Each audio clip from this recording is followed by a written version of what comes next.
सब ठीक है ना? और सुमेरा, इतनी दूर जाकर तुम यहाँ की फिक्र छोड़ दो। नई नई शादी हुई है, बस एंजॉय करो ना तुम। साथ के फ़ोन कॉल्स ख़त्म हो तब कुछ एन्जॉय करूँगी ना। उन्हें कहो कि ये वेलफेयर डिपार्टमेंट का मामला है, वो क्यों इतनी टेंशन ले रहे हैं फिजूल में। हाँ, तुम सही कह रही हो लेकिन उसका केस ऑन्कोलॉजी डिपार्टमेंट का था। जी बेटा। अम्मी आप लोग मेरा फ़ोन क्यों नहीं उठा रहे? मैं कब से ट्राई कर रही हूँ। वो ध्यान नहीं था फोन पे। हम सानिया के घर आए हुए ना, मैंने साइलेंट पे किया हुआ था। सानिया क्या आए हुए? सब ठीक है ना वहाँ पे? मुझे तो वैसे ही उसकी इतनी फ़िक्र हो रही है। साद का ये हाल है यहाँ पे तो उसके ससुराल में तो पता नहीं क्या हो रहा होगा। वो सलमान की तबीयत पूछने आए थे। वो बारात भी सही तरह अटेंड नहीं कर पाया, और फिर इन दोनों ने तुम लोगों को सी ऑफ भी नहीं किया एयरपोर्ट पे। अरे अम्मी आप किन फॉर्मेलिटीज़ में पड़ जाती हैं? अच्छा मुझे सही-सही बताएं, वहाँ सब ठीक है ना? हाँ हाँ, यहाँ सब ठीक है। बल्कि शाहनवाज भाई ने तो हमें लंच के लिए रोक लिया है। अच्छा खैर ये सब छोड़ो, साथ का मुझे बताओ। भाई साहब कह रहे थे कि वो बहुत परेशान है और वापस आने की जिद कर रहे हैं। हाँ अम्मी बात ही ऐसी है ना। आखिर उन्होंने इतने साल दिए इस हॉस्पिटल को। मैंने तो उन्हें बोल दिया अगर इतनी परेशानी की बात है तो हम नेक्स्ट फ्लाइट से बस वापस आ जाते हैं। अच्छा आप मेरी सानिया से तो बात करवाएं। अच्छा एक सेकंड, हाँ ये बात करो।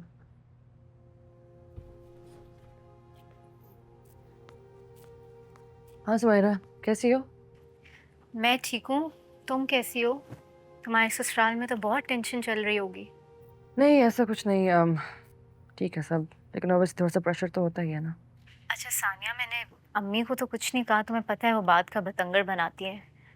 लेकिन साथ मुझे बता रहे थे कि जिस इंसान ने ये सब कुछ हॉस्पिटल के खिलाफ किया है उसकी बहन तुम्हारी पेशेंट थी और उसका केस इस हॉस्पिटल लेने में तुम बजिद थी। हाँ लेकिन मैंने सिर्फ एक एडवाइस दी थी सुमेरा। मैं शक नहीं कर रही तुम पे, बस बहुत फिक्रमंद हो रही हूँ। अगर साथ को ये बात पता है तो शाहनवाज अंकल को तो लाजमी इस बात का इल्म होगा, और वो तो वैसे ही तुमसे इतने उखड़े उखड़े रहते हैं। और सानिया तुम मेरी शादी पे भी चली गई थी, एयरपोर्ट भी नहीं आई मुझे सी ऑफ करने, मेरी कॉल्स भी नहीं उठा रही हो। सब ठीक है ना? और सुमेरा, इतनी दूर जाकर तुम यहाँ की फिक्र छोड़ दो। नई नई शादी हुई है, बस एंजॉय करो ना तुम।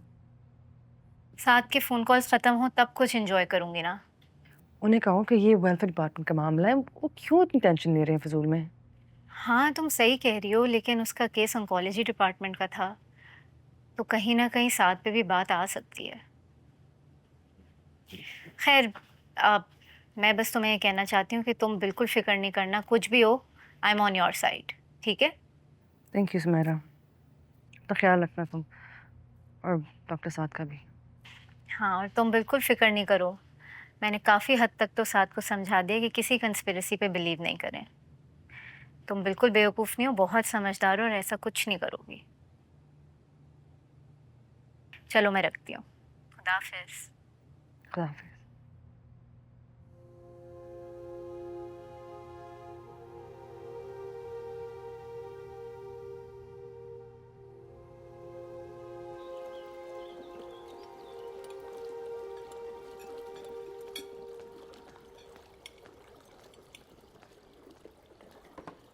ना बेटा बैठ जाओ, कब से अकेले लगी हुई हो तुम? हाँ, जी डैडी।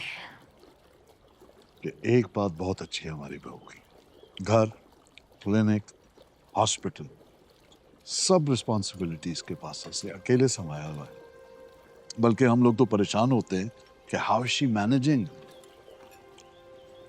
वो जब से फरीन का कैंसर डायग्नोज हुआ है, believe me she has taken every bit of responsibility on herself.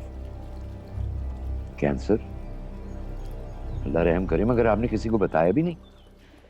आप क्यों सब लोगों को परेशान कर रहे हैं? दरअसल आप लोग शादी की तैयारियों में मसरूफ थे ना, तो शायद इसलिए। सानिया को हमने ही मना किया था कि आप लोगों को परेशान ना करें। लीजिए ना।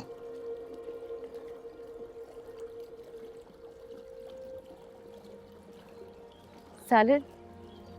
तुम्हें किसी के भी प्रेशर में आने की जरूरत नहीं है, ना अपने पेरेंट्स की ना मेरे पेरेंट्स की। Listen, these guys, they have a way to manipulate us. और अगर अब हिम्मत कर ही लिए तो चलते हैं, कुछ बदलने वाला नहीं है यहाँ पे।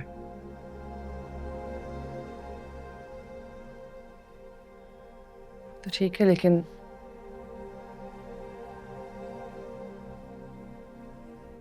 गलती हो गई है मुझसे। क्या हुआ?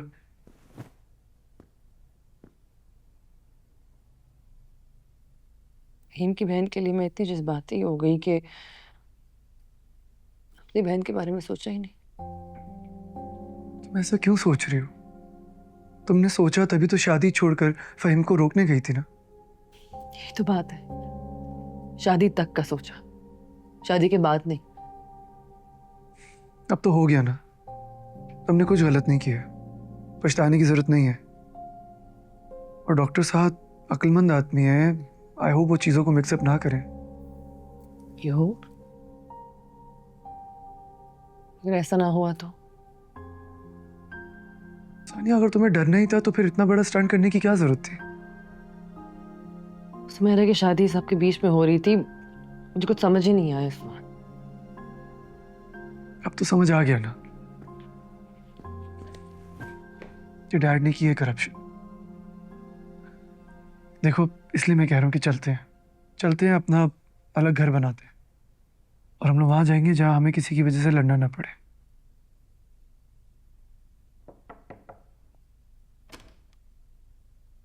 मैं आ जाऊं, बात करनी थी। जी जी।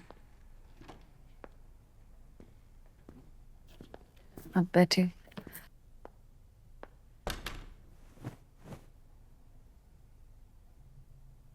अभी अभी फरहीन के कैंसर का पता चला।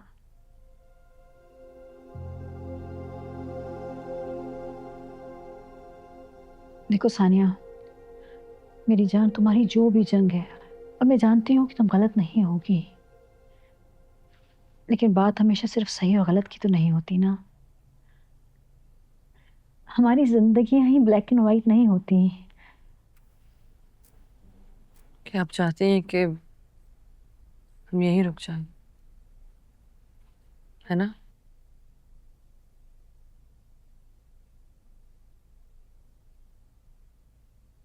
मैं सिर्फ ये चाहती हूँ कि तुम एक लम्हे के लिए रुको और सोचो कि अगर आज खुदा ना खास्ता फरहीन की जगह तुम्हारी माँ ज़ैनब होती, और अगर तुम्हारे भाई की बीवी उन्हें इस तरह अकेला छोड़कर सही और गलत की जंग लड़ने चली जाती, तुम्हें कैसा लगता? मैं जानती हूँ कि सलमान तुम्हारे साथ है, मगर सानिया, खुदा ना खास्ता अगर कल को फरहीन को कुछ भी हो जाता है, यकीन मानो सलमान खुद को कभी माफ नहीं कर पाएगा।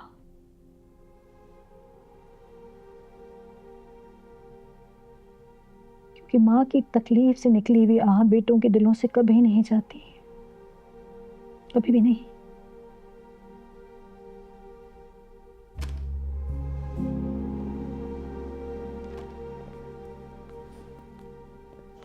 हाँ बेटा, हम चलते हैं। तुम्हारा जो भी फैसला होगा वो हमें मंजूर है। बाहर बैठे हुए हम गाड़ी में इंतजार कर रहे हैं। आप लोग जाएं, हम यहीं रुकेंगे।